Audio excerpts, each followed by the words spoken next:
Hello, welcome back to the ILUCIDARE Playground, turning a new page for heritage. I hope you enjoyed the lunch, whether here with us or at home or in the office, wherever you're watching us from.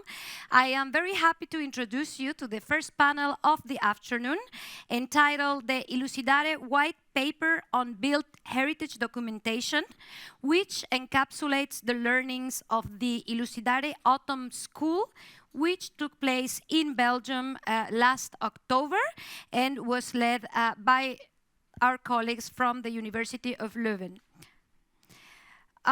For this, I will invite Jimena Quijano, Research Associate at KU Leuven, for an introduction, and then the other panelists will join us on stage. Hello. Yeah.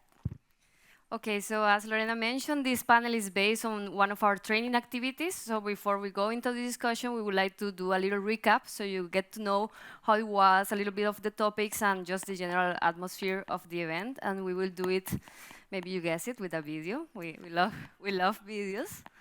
So we are going to show it now. And I can tell you a little bit about what you are seeing there. So it was an autumn school on built heritage documentation. It was carried out in Leuven, here in Belgium, in a heritage site itself, that is the Abbey of Park, the last week of October last year. And we got together 25 professionals from all over the world with experience on the topic at different levels, but all with experience. And the activity combined the two ILUCIDARE pillars, innovation and international collaboration. It is based on a model of the ArtsDoc workshop that is part of the Master in Conservation of Monuments and Sites program at the University of Leuven that has been running for 20 years, so it was the perfect occasion to celebrate also the anniversary. And then the program was distributed on a first day to get to know the place, the participants, and get a bit into the mood of the school. And then we have the 3 days distributed in morning ateliers, very active with presentations, but also discussions on 3 topics. The first one is image-based documentation.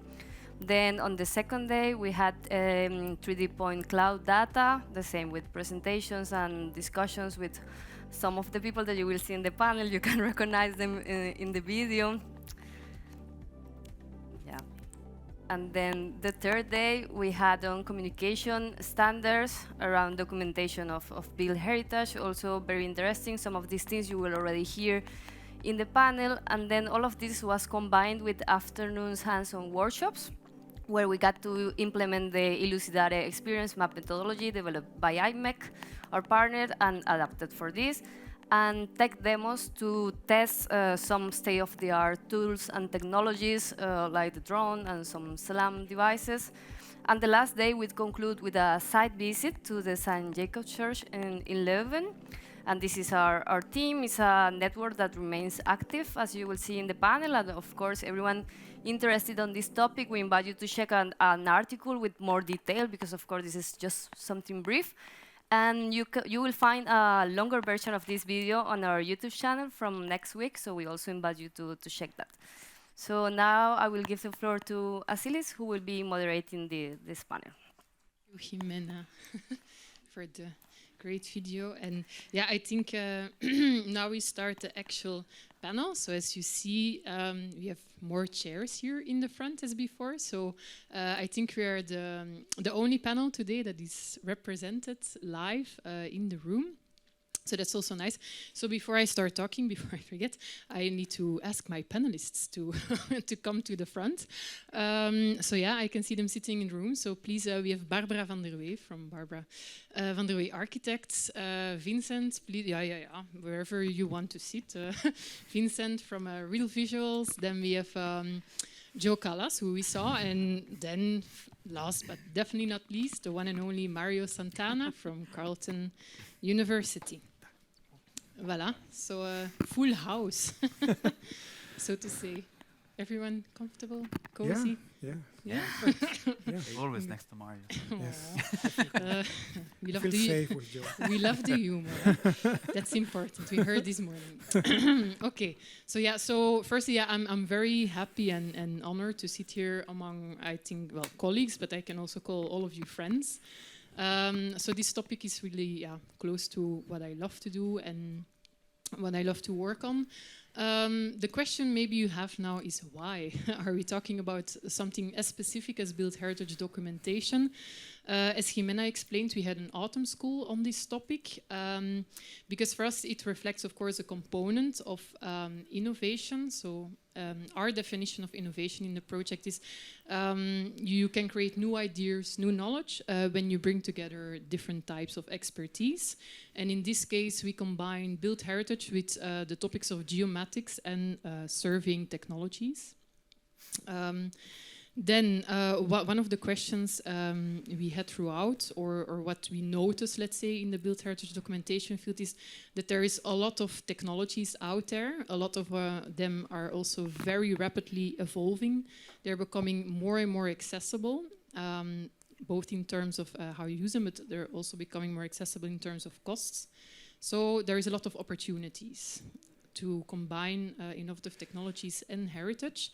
So the thing that popped up on our radar is, this is great, a lot of opportunities to work on, and heritage should be open to those innovation and changes, but we should also take care of maintaining the balance and making sure that we don't sacrifice any valuable heritage layers in the process of documenting. And this is exactly the topic that we want to address during this panel. How do you see the balance between these innovative technologies and the built heritage? And for this, I have 4 esteemed panelists with me. I will not give a detailed introduction on each of you. I will just give the floor to you. And that's good as a reminder. We start with Joe Kallas, so I will give you the clicker. So basically I would like to start the panel by asking each of you this question: how do you see this balance, which is important to maintain, and what opportunities can we actually take? So Joe, the floor is yours. Sure, thank you. So actually, I'm gonna take you back to Beirut. Sorry, but this is what Lebanese do. We always talk about ourselves. So beside the digital documentation that I told you that I did for the affected built heritage, also I organized and implemented the GIS mission, where I took all the data collected on site by architects and engineers while assessing those buildings and put them in an accessible and simple GIS platform to help the Direct Journal of Antiquities of Lebanon. So because before we were like in front of an apocalyptic city after disaster without any kind of preparedness in terms of documentation. So I actually was very proud at the end that we were able now to have a better idea of how many heritage buildings we have in the affected area, how they got affected, where are the location of the damages that will help with the analysis of the explosion later on, and also the pitched roof that got affected. Also, I spotted the buildings that already are propped, the one that will be propped, the one that got sheltered, and the restoration process, which buildings are being restored, who is restoring, what's the stage of restoration. So I was always keeping the data up to date. So as I told you before, I did it for the GA so they can, follow up the works on the site and plan the future of the area and the city.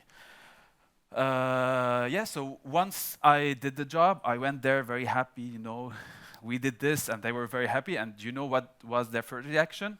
Oh, Joe, please, you can go and print us the maps so we can keep us in front of us in case we need anything. I was like, what? And then I realized, so there's 3 major things that we cannot, that we know that we're still lacking of in terms of, in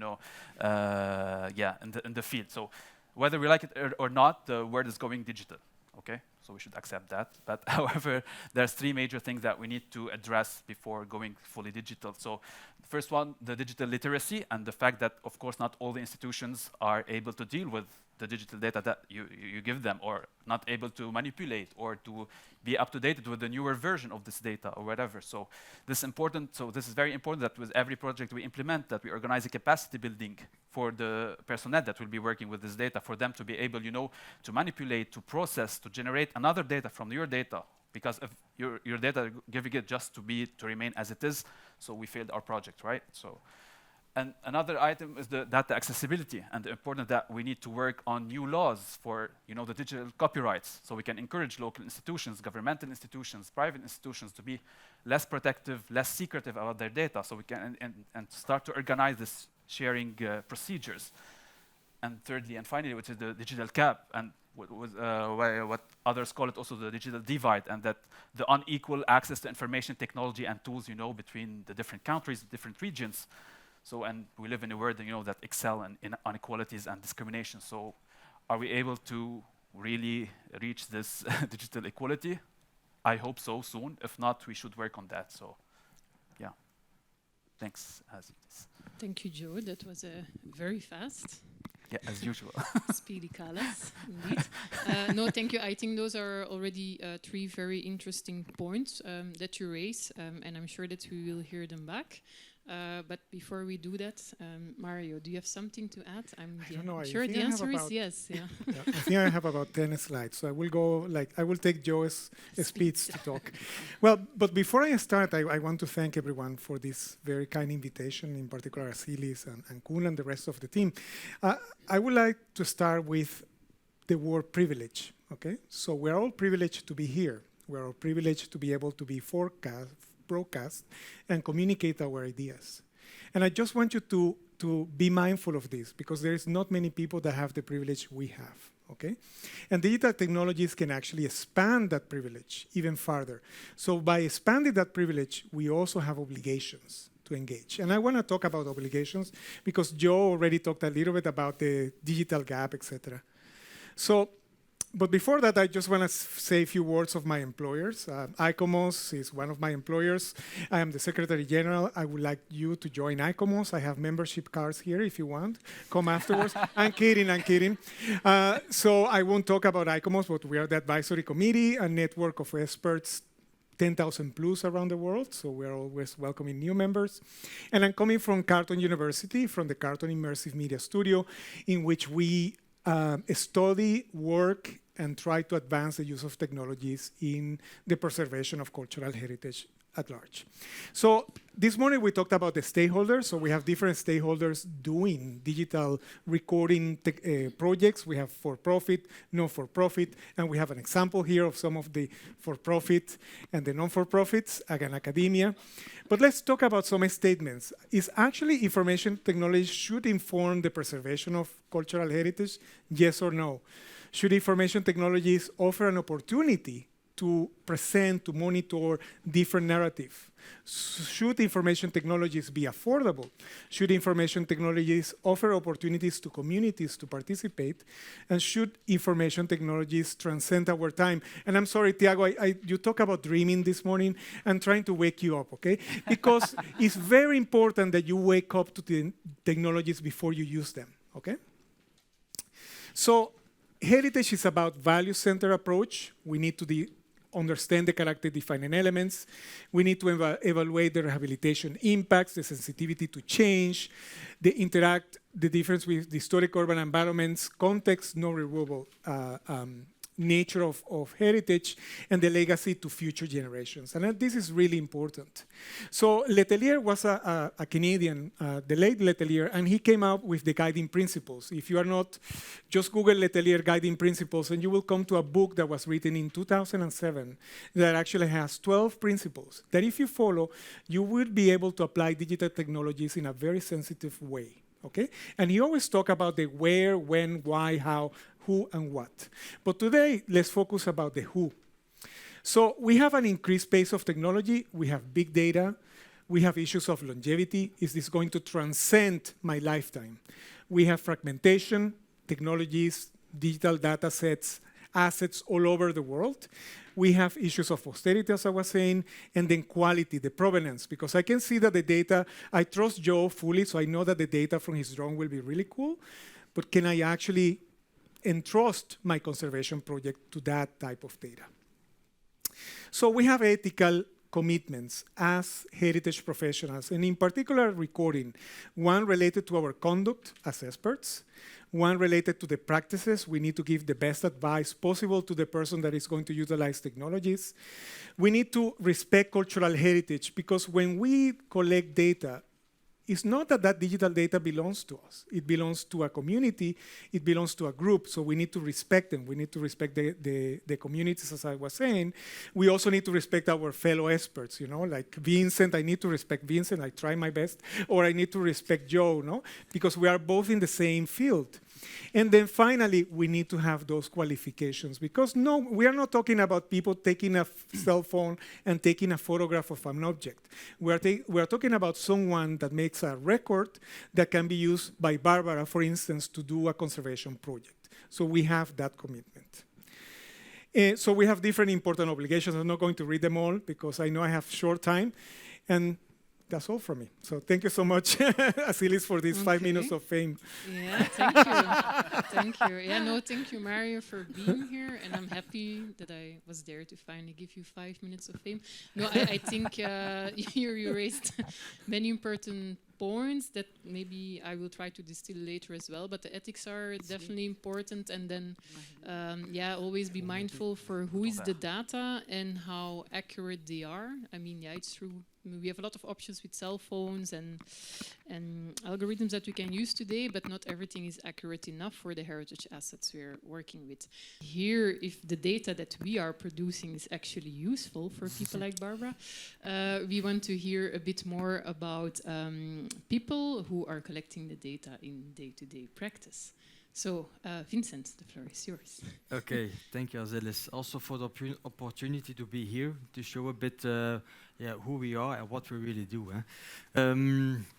So, like Aziliz told, and Mario also a bit, we are more a company who collect data and try to do surveys and deliver data to architects and other type of clients.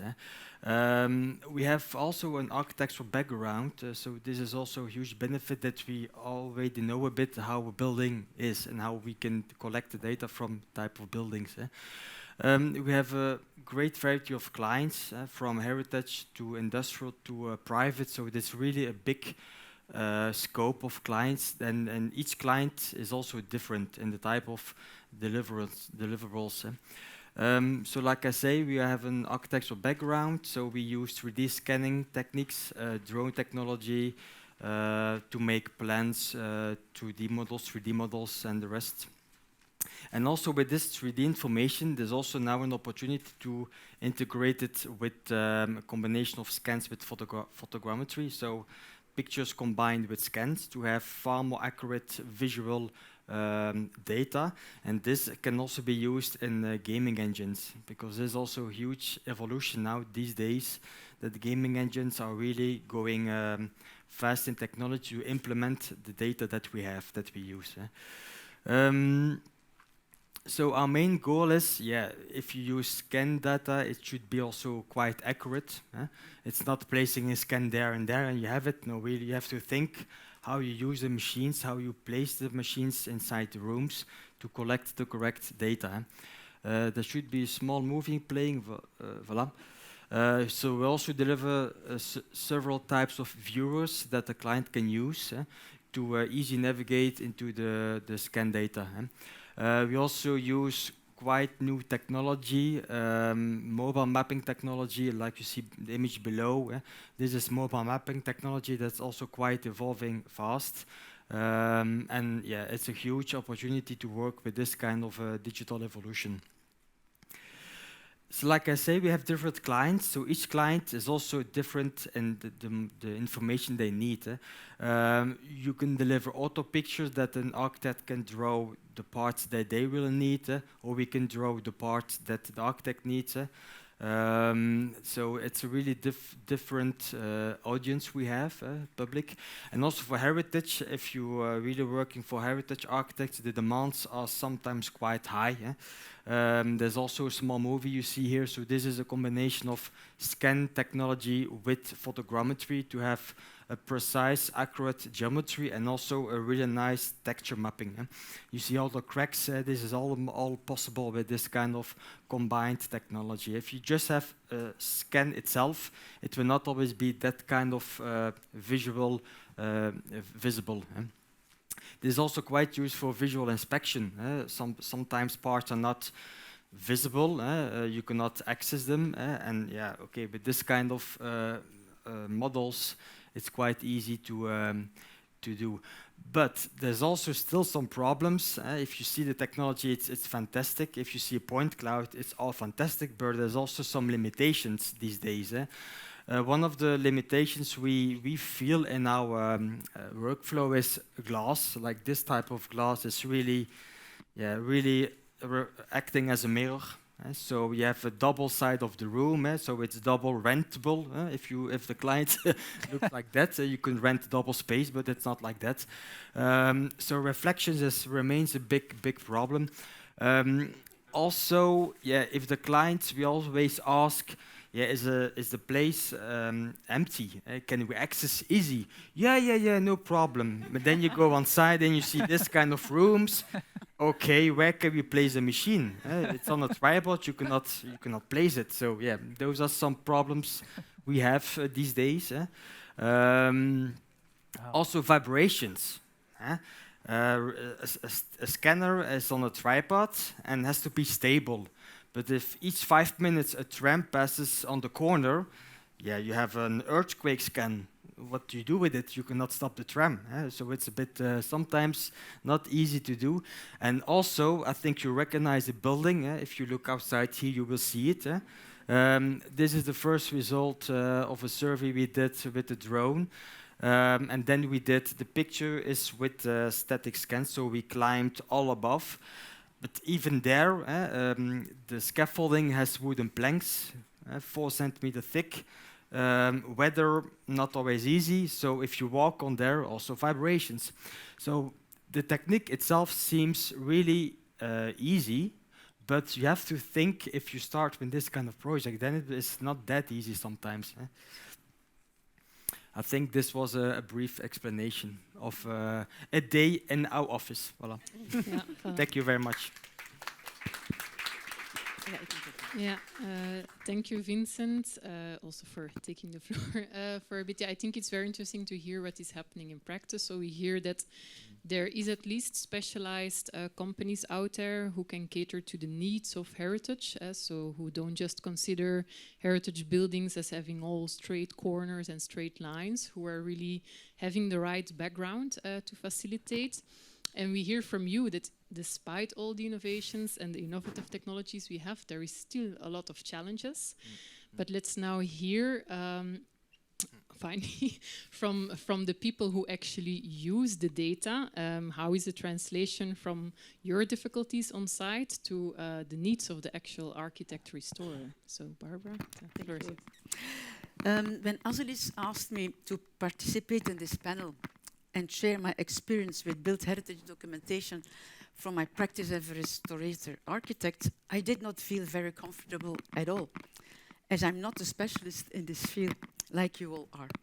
However, in my office, I'm constantly confronted with interesting proposals of innovative technologies, which are more and more complex and requires specific expertise within my team. In addition, the interdisciplinary cooperation of architects with external design offices for stability, technical installations, building physics, and others requires basic knowledge to be able to coordinate the various documentation needs. Because the technology is becoming more and more complex, and it is not possible for every architect's office to have such equipment, it is why cooperation between external experts is necessary. With a few examples, I would like to show how we in our office today try to combine the integration of this ever-evolving technology with our still, if I may call it, artisanal way of working, and how we are cooperating with our external partners. This is how we see the balance between heritage and documentation technology. As I prepared this panel, I realized that I have mainly formulated questions that I'm confronted with during my practice. I therefore hope that this panel may be able to provide some answers or to provoke some discussions.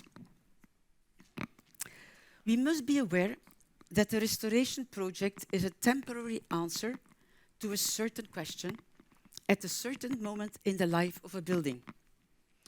We therefore have the responsibility, after our intervention, to make the correct information available for a possible future reuse project. We use the best technology to prepare a restoration project because we are convinced that the quality of the survey determines to a large extent the precision of the restoration project. It is equally important to accurately document the condition of the building after restoration in an as-built file. The information is indispensable for future maintenance works, but must also include the necessary documentation required for any future reuse project as well. We have found that insufficient attention is paid today to the long-term preservation of this as-built information. And here on the slides, we recently have the experience during the fire of a part of the roofs of the Center of Fine Arts, Beaux-Arts in Brussels, which were restored under our direction some 20 years ago. The documents relating to architecture and stability were available digitally and helped us as a great deal in the preparation of the damaged file. The documents relating to the technical installations were only partially available on paper. We found out how useful it would have been if this information would have been available in a 3D model. Next slide. The restoration of the street facade of the Hotel Leuven in Brussels is currently in progress. For us, documenting and inventorying is a continuous process that starts during the preliminary studies and surveys and must also be continued during the construction site to be able to deliver a complete as-built file and, moreover, to complement research in historical construction. The surveyor used a total station and laser scanner for the survey and delivered the 2 3D plans of the facade in AutoCAD. I'm not going to go in detail, but you can see on the slide that each discipline completed the given digital survey in function of the needs for the preparation of their execution files.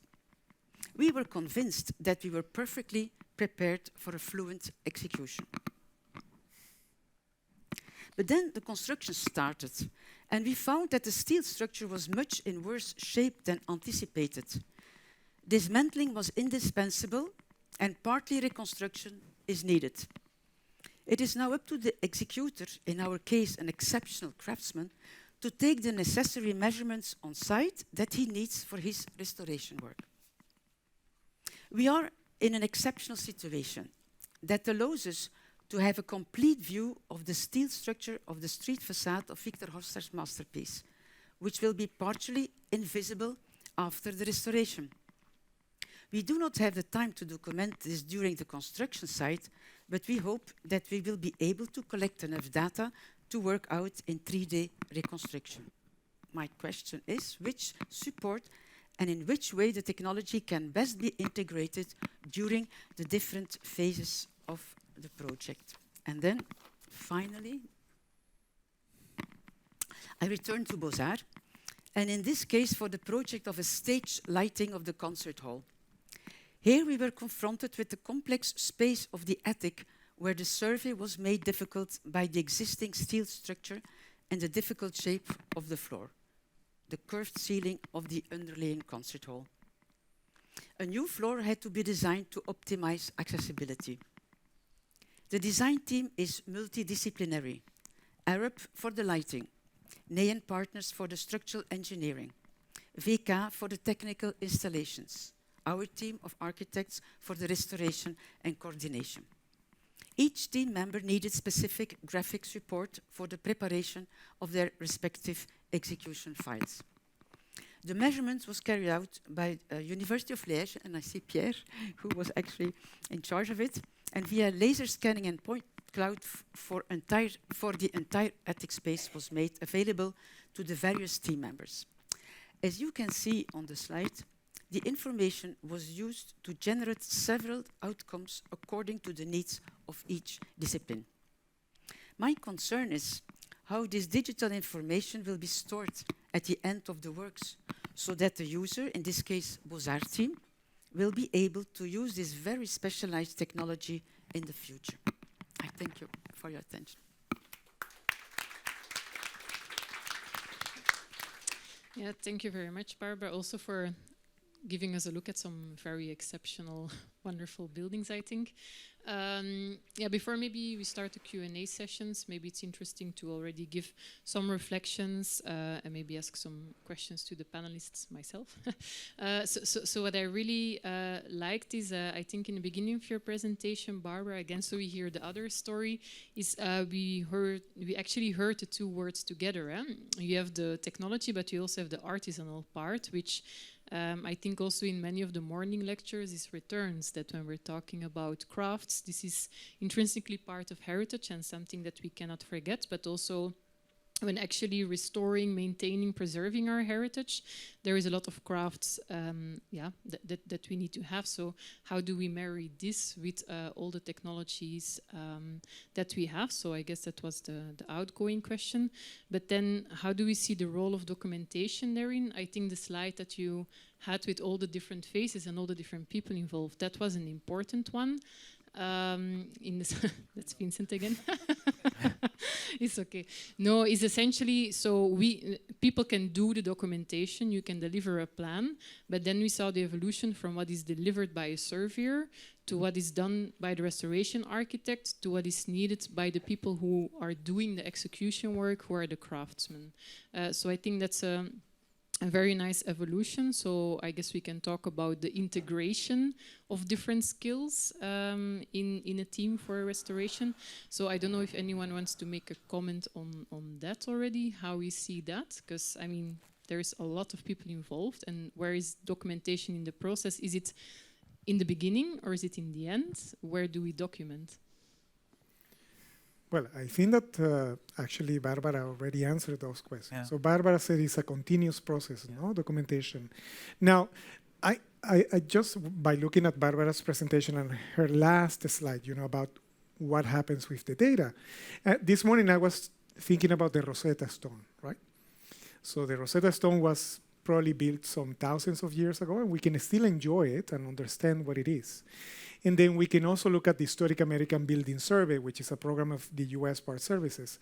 And all the records produced by this program are stored in the Library of Congress in paper, in black and white slides, and they will be there for hundreds of years because the Library of Congress has that entitlement, that compromise, that idea of preserving the data. Or we can see Viollet-le-Duc, and we can go to the, you know, we can go to Paris and we can see all his drawings, etc. So what is it, you know, all the records that, you know, Joe, Vincent, myself are making, how are those records going to be in the future?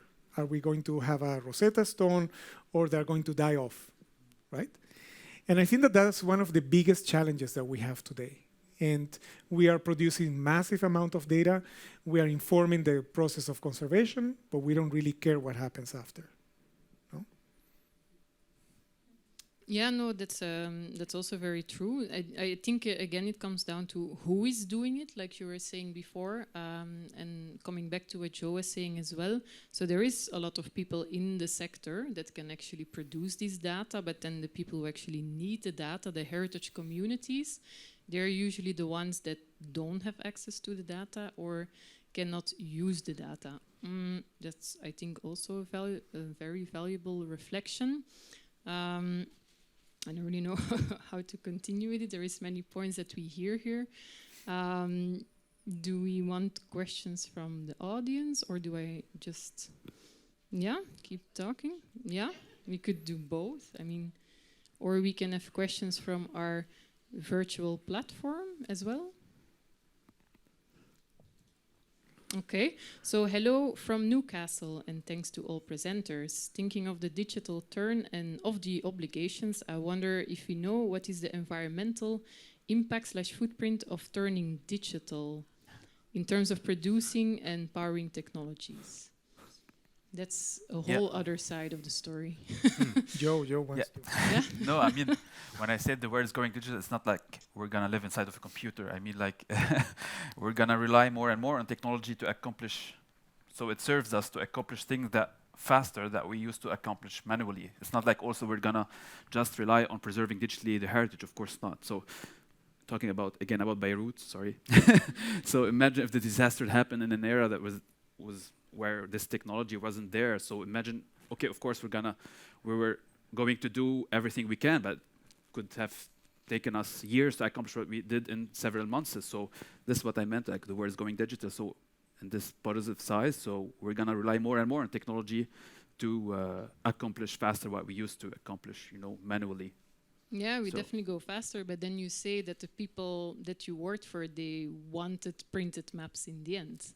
Yeah, So that's the then- importance of capacity building that should come with every project for them to be able to, and because also the sustainability of data is not just make sure that this data lives, because the data lives only if it was, processed and generated again and, used in another terms and newer technology. So this is how we sustain data. So this is important for them to be able not just to know that this data exists and we can access what we want. That no, they should know that in order for this data to be sustainable and efficient for later, they should build on it and, produce new data themselves from it. So it's kind of, let's say the whole capacity building project, the same as we restore, as we heard No, before. but I don't think it's only capacity building, Aziliz. It's basically any time that you're going to start any project in which you want to integrate digital technologies into any decision-making process, you have to make an organizational impact. So if I want the Director General of Antiquities in Beirut, let's talk about Beirut again, to be able to use a GIS system, but they don't have the capacity, and they won't have the capacity in the next 10 years. So then let's not use GIS. But this is one of the main failures in any digital strategy, is to understand who is the repository of that data and how they're going to use it, okay? Well, yeah, but this was the point I was trying to make. You can have the digital documentation, but then in the end, the people who are going to work on the restoration architects, what is the format that they want? It's not your photogrammetry results. They want a drawing. Yeah. They want the vectorization of the work that you did. So that's another translation that we need to take into account. There's also something we see in the whole construction world. Yeah, they work with plans. If you go on site, they work with plans. If you do a survey in 3D, you have everything 3D. You have PDF documentation, the rest of it, and they came on site with plans. Okay, yeah. So there's also something why it's evolving now, but still these days everybody's using still 2D plans. Even if you have high-end 3D models for extracting all the information you have, they come to you with a printed plan. It's far more easy to have a communication. This also remains a bit in the construction world, I think. But this brings, it comes back to the word artisanal. Before everyone was drawing by hand and everything was super highly detailed. Now we have advanced technologies. We're happy we can improve the, let's say, digital backups of our building in case of emergencies, like in Beirut, for instance. But then who is using them and for what? I mean, we heard from Mario, the Rosetta Stone storage is expensive, and it's not just expensive, it requires a lot of infrastructure. You need to make sure that it has a long life. But then again, is there a solution to all of this, or how are we looking at it? Well, but I think that what Joe was saying about being able to map the condition after the explosion is something that undoubtedly is very useful of technology. And now what happens next is that probably the data has to be stored until maybe the Director General of Antiquities will be able to use it in a more sensible way. But the data needs to be protected and needs to be stored. But that's always the issue. How is it stored? Where is it? In which format? How can we read it? But there's always solutions to that. What I find sometimes is that we have a disconnect in the interdisciplinary teams. We have an archivist. I have been talking to archivists. They know about digital data. They know how to preserve it. But we don't talk to them. Do we have any digital archivists here? We don't, right? So we are talking to an audience that is not capable of doing the digital preservation.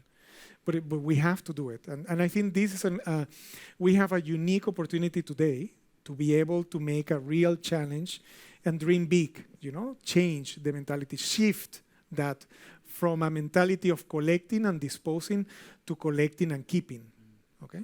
But I mean, it's a big, and I'm not going to claim to be the solution because many of my digital data for the last 20 years has been lost, some of the data, so.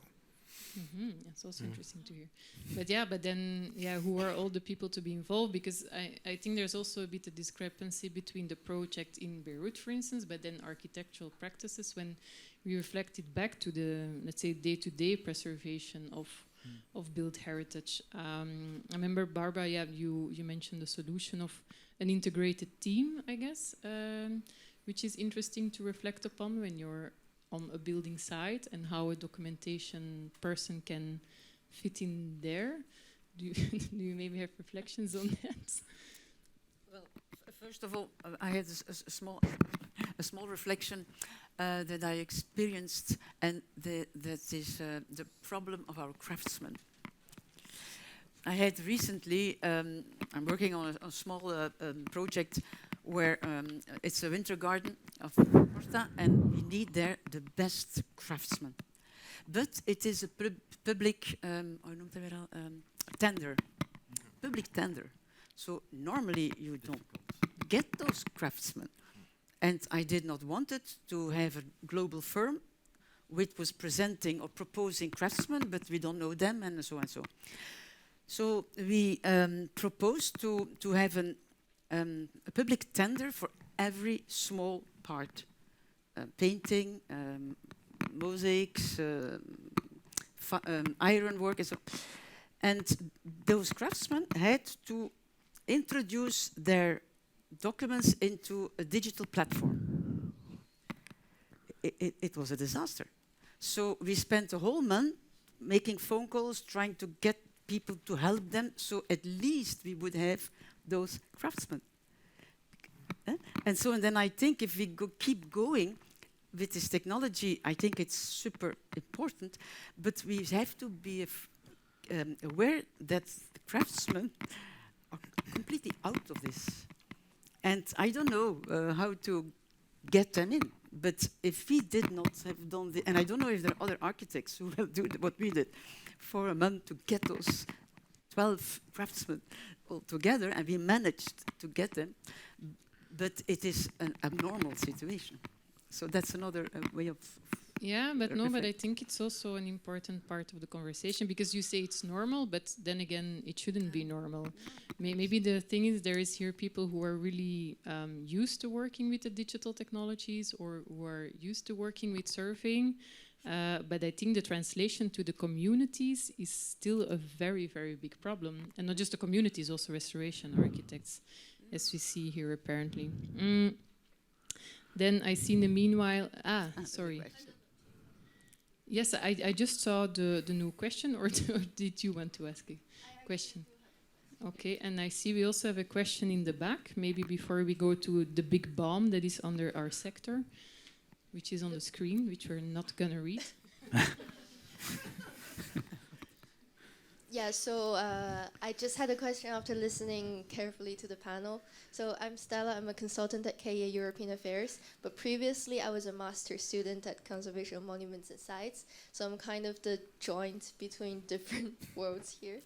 But of course, as a student who studied conservation and who participated in ArchDoc, it was super exciting to listen to all these different topics and very nostalgic as well. But at the same time, as someone actually come from a humanities sort of history/heritage management background, I'm well aware, and I'm sure a lot of people here as well, are that this panel discussion is quite a different topic than other ones that we've discussed for ILUCIDARE. And built heritage documentation is a fairly professionalized topic as well.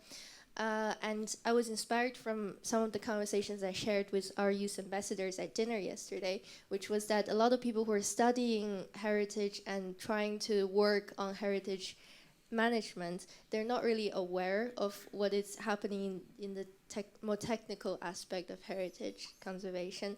And not that they're not willing to, but I think their impression is just that it looks really great, but they don't know what it is. So I was just wondering if you see some potential in popularizing, I don't know, built heritage documentation, or like introducing it to a broader audience, or perhaps something that like we're doing here. Like, do you see like a bigger future in terms of this?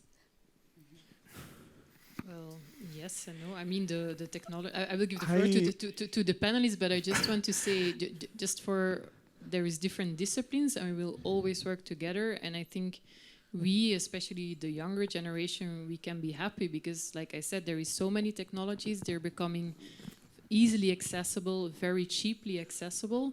So I'm sure that a lot of people can do, let's say, almost at-home documentation with relatively cheap Aziliz, cameras. but I think I'm sorry, I just hate the word democratization of technology. I don't like it.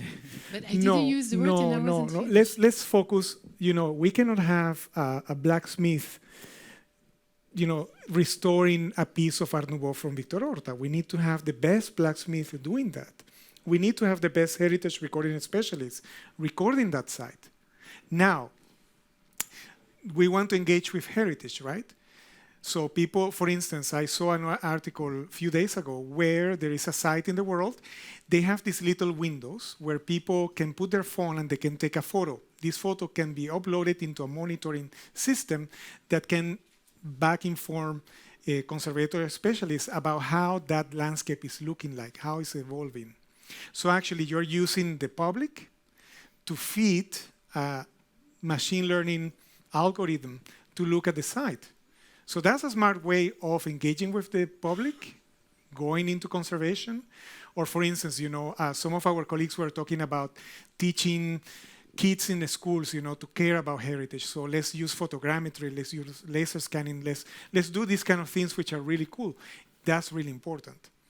But the professional work that it is liable because we want to conserve the fabric of the building to the best potential way needs to be done by professionals. I'm sorry, that's the way.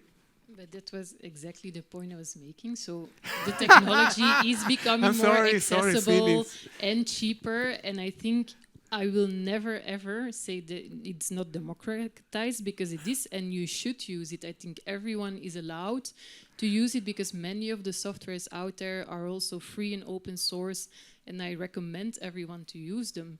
I mean, if you're obviously working in the restoration project, especially when it's super valuable architecture, no, please don't. But everyone should be free to explore it and use it. Local heritage communities, why not? That's the whole point. I think here, what I hear also in the conversation, there is a very big difference between the work that Barbara does and the work that Joe does. I mean, there is a difference in just, you need to do it so fast. Here we're talking about sites that require so much accuracy in detail, in execution, in every step of the way. I mean, of course, you should do it and you should explore it. That's the whole point of documentation. Well, but I think that also in the case of, I don't want to talk on behalf of Joe, but basically, the aspect is that people are always conceiving digital technologies to be recording heritage, and we are not actually. We're just looking at the surface. What about the way that those sites in Beirut were constructed, the craftsmanship? We are not recording that. We're not recording the way that the stones were cut. So there are many aspects that just by taking photographs, it's not actually documentation, it's just one small fragment of those different layers. Okay, so there is different technologies. There is a slow motion cameras. We can capture people cutting a stone. There is, thermal cameras. You can see the humidity content in structures. There are many technologies that can actually give you more than what you need only with a camera. And I don't know, Joe, if you... Yeah, you said it. Let's talk about Beirut. Let's talk again about Beirut. No, because you were showing some craftsmanship. No, but I think that's the whole point. Like the question that I raised before, should a documentation expert only be there in the beginning of a restoration project? I think the answer should be definitely no. I think documentation experts should be there throughout the entire restoration project to keep learning, to adding new data, to having more information, and document things that you cannot see at the beginning. So but explore it, Stella. Yeah, thank you very much both for your answers. But I was not expecting a beautiful, only optimistic, all perfect answer that we can democratize everything, because even like the answer saying that some things should be left up to the professional, like this is also really interesting input. So thank you very much. Then we have another question.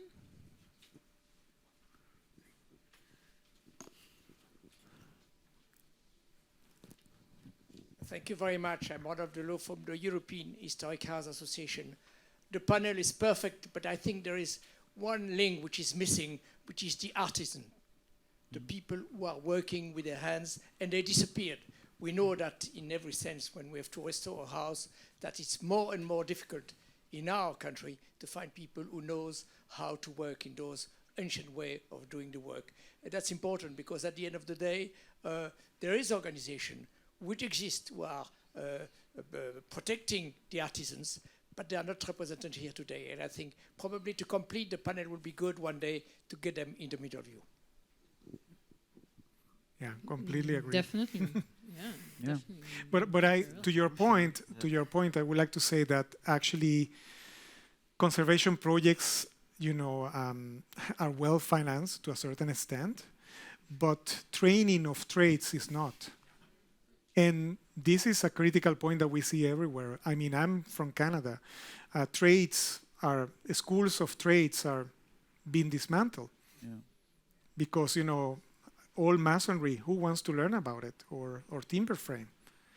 So I think it's the state that actually has taken on this, because we are actually losing the practitioners. Yeah, and then I hear stories from Mario in his lab. They're 3D printing certain built elements. No, we call it digitally assisted fabrication. So this is basically you're working with trades. So one example is that you have, you cut the stone and you are going to carve it. So you can use a robot to carve it to a certain degree, and then you can let, the mason come and finish what he needs to finish. But it's not that the robot is going to replace the mason to cut the stone how it is, but it's just going to help a little bit to speed up the process, right? But if you don't work with trades, this is my colleague was working with them, and there was a big fight because the trades were saying this is unacceptable. We are not going to let a robot do our job. And then you start a communication, then the lab understood, look, we can just reach one point, and then we have to but that, to the point of Barbara, is a collaboration that needs to be established because, digital robots and things and 3D printing is something that is coming, is something that is widely used, for instance, in Italy, in the United States, to a certain degree in Canada. And it has its place, as Masons have also their place, as people have been working with craftsmanship. But that's, again, that disconnect that Joe was saying. There is a big disconnect between how you need it and who needs to do it. So. Yeah. I have a small answer to the person who was talking about the craftsman. Because I think we are all, of course, there are not enough schools and education, but I think we have to give the craftsmen jobs. Because, and jobs where they can do their job on a very authentic and professional way. Because I think very often in architectural dossiers you see that the architects are not demanding enough of the craftsmen. So the craftsmen are doing the job 80%, but you should really ask them to be on the top and to do the very authentic work. And then if you keep them giving this kind of work, they will keep going. But if you don't give them work, of course they are going to disappear. And we have to be, because the craftsmen are very intelligent people generally. So you also technology. I have the man who is restoring the metalwork in the Horta buildings. He's drawing everything 3D. And I remember when I was still drawing my projects on paper, he once said to me, Barbara, can you please send me your 2D, your AutoCAD files? And I would say, AutoCAD files, still going on paper. And he was Yes. everything already in 3D. Everything is crazy. So, I mean, he was in his profession of an iron worker, more advanced actually than we. So, it depends, of course, which kind of craftsmanship, but yeah, we have really to work much more with them and involve them in our work. Yeah, definitely. Just looking a bit at the time, I think maybe we just do a very short wrap-up, and I will not read the final question because that would lead us too far. But please do contact us in case you definitely have more questions. But maybe some things to take home and to reflect upon. Yes, built heritage documentation is definitely a part of built heritage that is very professionalized, as we can say. But there is still a lot of things to be resolved, both from the side of the people who are using the technologies, as well as from the side of the people who can use or want to use the data that you can produce. But I think, we should also keep in mind that there is still a very big digital gap. This morning we talked about heritage communities a lot. I noticed also throughout the ILUCIDARE project, if you produce data, heritage communities are typically the last place where the heritage data is available, be it printed version or be it what. So that's definitely something to keep working on in the future. And then maybe a bit as a general takeaway, because we heard voices from people who work in practice, people who also work in practice but also represent large organizations, and then persons who work with the people who work in practice.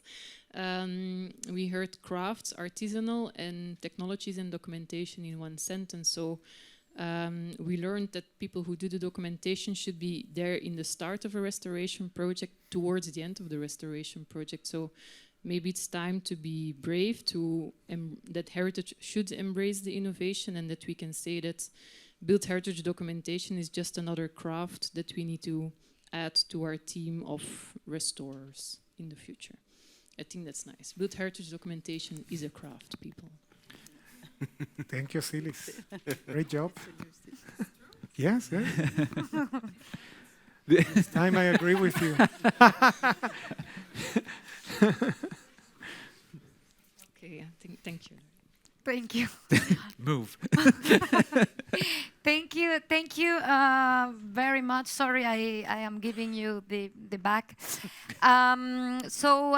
Thank you very much for the lively discussion, also for the for agreeing and disagreeing, and giving us really a lot of information, a lot to process.